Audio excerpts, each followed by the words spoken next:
Okay? So, of course, syempre, alam natin that when you are having dinner plate. Okay? This is our dinner plate. So, ito yung pinakamalaki. Because dito natin ilalagay yung ating main course. Ito yung ating entree. Okay? So, first, before I'm going to set all of this, okay, yung ano ba yung una-una muna natin ilalagay sa table? Okay? So, I'm going to set first all the Chinawares muna tayo. Chinawares muna tayo. China.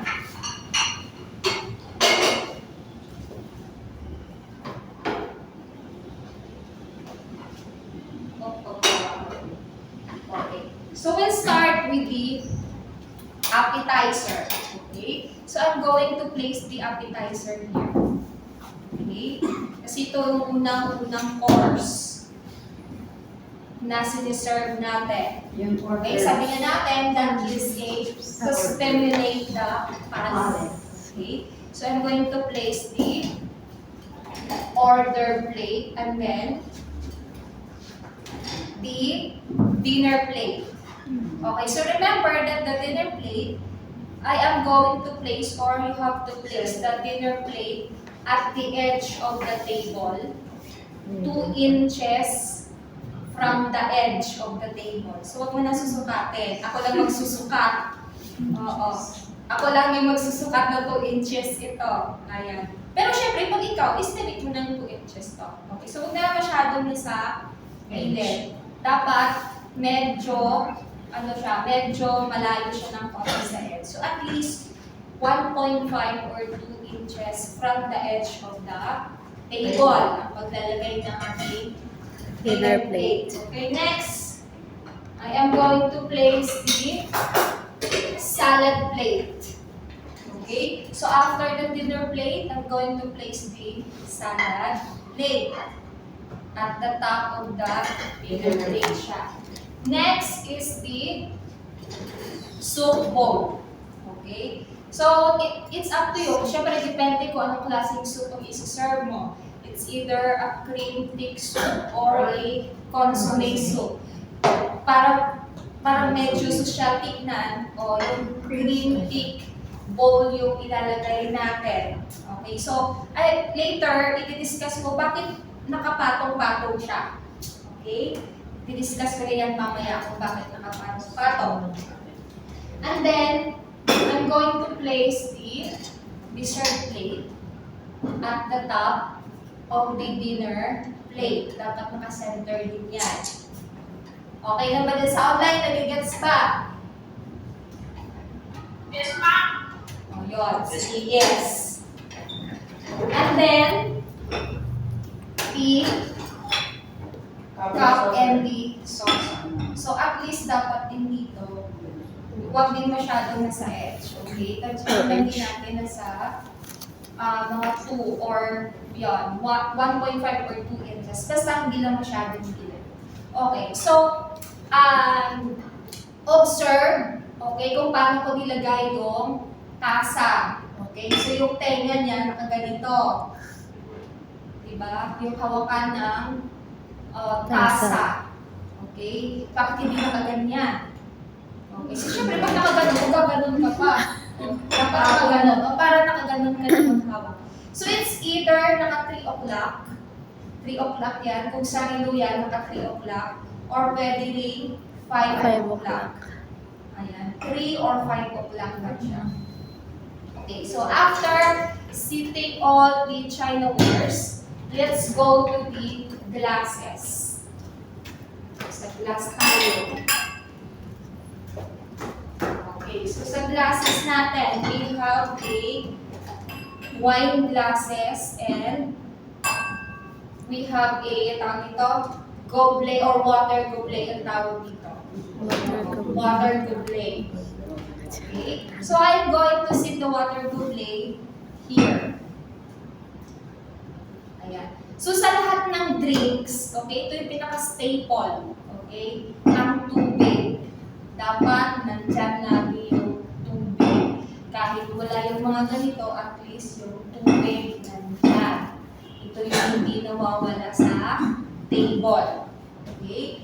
And then followed by the white wine glass. White wine. Okay? And then followed by the red wine glass. And then followed by the champagne glass. Ay. But ang dami. Okay. Tubig na Sige. Oo, tubig na yung kaya mong inumin. Okay, so this one is the white wine glass. Okay, so bakit may white wine? Water doble, white wine. Water doble, white wine, red wine, and may champagne glass. Or tulip glass. Tulip. Okay, so dalawa ang tawag dyan, champagne or tulip glass. This one is a white wine glass. So, yung pinagkaiba kasi ng red wine glass at ng white wine glass. Ang white wine glass, medyo maliit siya ng konti sa red wine. Tapos, yung rim niya, hindi naman siya gano'ng makitid. Okay? So, dito kasi sa white wine glass, hindi mo na siya kailangan siniswirl. Hindi kagaya nitong red wine, ini-swirl ito, kaya katignan mo, malawak yung kanyang bottom, yung part na to. Okay? Ini-swirl kasi, tapos inaamoy. Kaya ito medyo maano, pero malaki lang kasi talaga ito ng konti. Kasi ito inaamoy, kasi pupasok mo yung ilo mo, inaamoy kasi yung red wine. And then, mas mataas yung kanyang stem. Okay? So, bakit hindi natin hinahawakan dito? Dito tayo humahawak sa stem kasi nga pwedeng ma-alter kasi yung temperature ng wine, lalo na pag red wine glass. Kaya dapat sa red wine glass, or sa red wine, dapat malamig pag siniserve. Kaya hindi siya pwedeng hawakan dito. Pwede mo ma-alter yung temperature ng wine, lalo na pag red wine. Okay, sa white wine kasi, hindi na siya kailangan i-amuyin. Okay? Pero dito ka pa rin nahawak sa stem. Okay, dito pa rin. So, yung pinagkaiba ng red wine tsaka white wine. Sa atin namang champagne glass or sa tulip glass, bakit medyo elongated? Mahaba siya ang champagne glass. Kasi, yung champagne kasi natin, pag nilagay mo na siya sa baso, pag pinur mo na siya, nagbabubbles, di ba? Bumubula. Kaya minsan ang tawag din sa champagne, sparkling wine din ang tawag sa kanya kasi nagbabubbles. Kaya tignan mo, pag ininom mo siya ganon, para yung bula-bula, tumatalsik-talsik pa sa'yo. Kaya yun yung purpose ng champagne glass kasi bumubula-bula siya. Okay? So, yun. So, bakit apat yung baso natin, ma'am? O tatlo? O bakit lahat yan may white wine, may red wine, may champagne? Okay? Hindi ko alam. Wait. Mamaya i-explain natin yan. So, after placing the chinawares muna, and then after the glasswares, dito naman tayo sa silverware. So dito, medyo malilito kaya kasi ang dami. Okay, pero saan kaya dito yung dinner knife? Saan kaya dito yung butter knife? Saan kaya dito yung bread knife? Kasi pare-parehong knife ito. Steak knife. Oo. Dali lang, hanapin ko kasi halo-halo ito. Sige lang ma'am, hindi naman kami gumagamit niyan. Okay. Soup spoon muna. So yung soup spoon natin, ayan. Medyo malaki to. So meron kasi parang bilog. Hindi.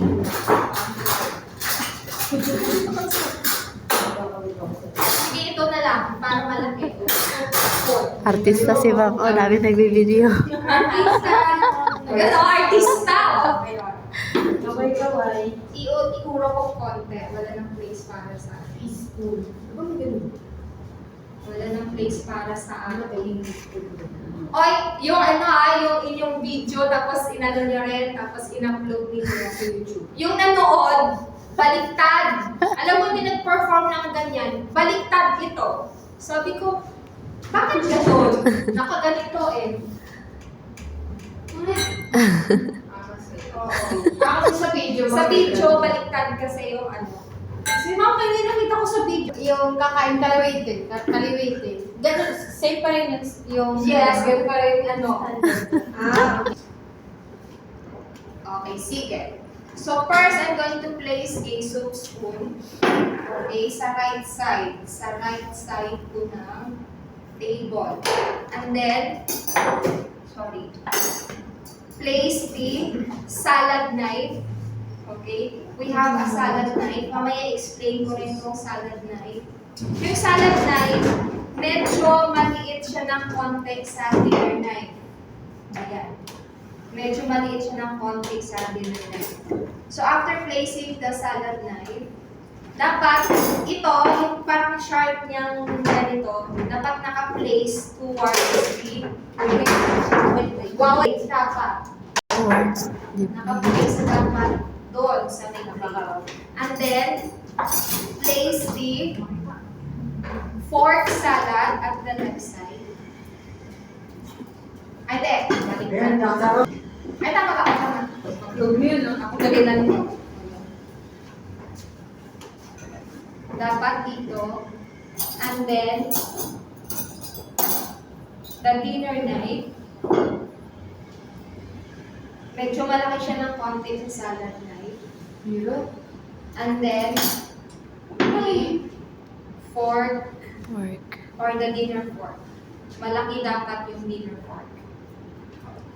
And then, I'm going to place the soup, Dessert spoon. Dessert spoon. And then, the dessert fork. Ito kasi, bakit dalawa? Kasi nga, hindi mo pa alam kung ano isi-serve mo kasi dito. O anong klaseng dessert. O baka mamaya, cake. O, ito yung gagamitin niya kung cake ito.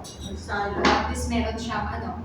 Eh kung panakota ito, o di Opposite ano siya. dessert spoon. Pero wala lang masala. Ha? 5 minutes pa naman, sige. Ayun. And then, I'm going to place the bread and butter knife or dito po siya sa... Kasi minsan kasi, yung ating hors d'oeuvres, pwede din kasi bread and butter lang din ang ilalagay dyan. Okay, meron din ganon. Oo. Okay, so this is the complete table settings natin yung 5-course meal. Okay, so balik tayo doon. So bakit naka-stock ng ganito ating mga China wares? Okay, so ganito kasi. So first kasi, yung una-una kasi natin i-offer is the appetizer. So this one is the orders. Okay? So una-una ito. And then, the second is the soup. Kaya nga yung ating soup spoon nandito sa labas. Kaya tignan nyo, palabas papunta sa loob. Okay? Kasi ito una-una. After nito, ito. The soup. Kaya after mo kumain ng soup, tatanggalin ito ngayon. And then, you have to offer the salad. So you are going to use the salad knife and the fork knife. Ay, fork salad. Okay, so after that, your tray na. Ano Ganyan yun? siya. Ano yun, ma'am? Anong difference ng knife? Parehas lang. Oh, mas malaki lang ng konti yung dinner knife kaysa sa salad knife. Okay, so nagigets na. So after nito, natanggal na to, o dessert ka na. Sabi ko, kung hindi alam yung dessert, dalawa yung isa-set mo utensils. It's either yung pork dessert fork or yung dessert spoon. Okay, o yung kung cake yan, o dito yun. Tatanggalin mo na ito ngayon. O, pero kung alam mo na yung dessert, o panakota, alam niyo yung nakaganon lang siya, yun to, siya, igaganon mo siya. So, depende. Pero sa table settings ninyo, ito yung ilalagay, yung dalawa talaga. Okay, so balik muna natin. Sandali.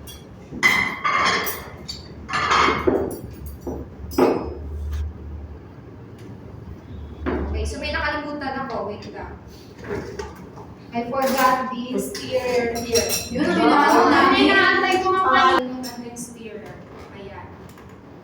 So, pag Okay, Facebook so- ka pero mga cup and saucer, sabay na yung ano, steerer. Steerer. Ayun. So nakalimutan ko man po na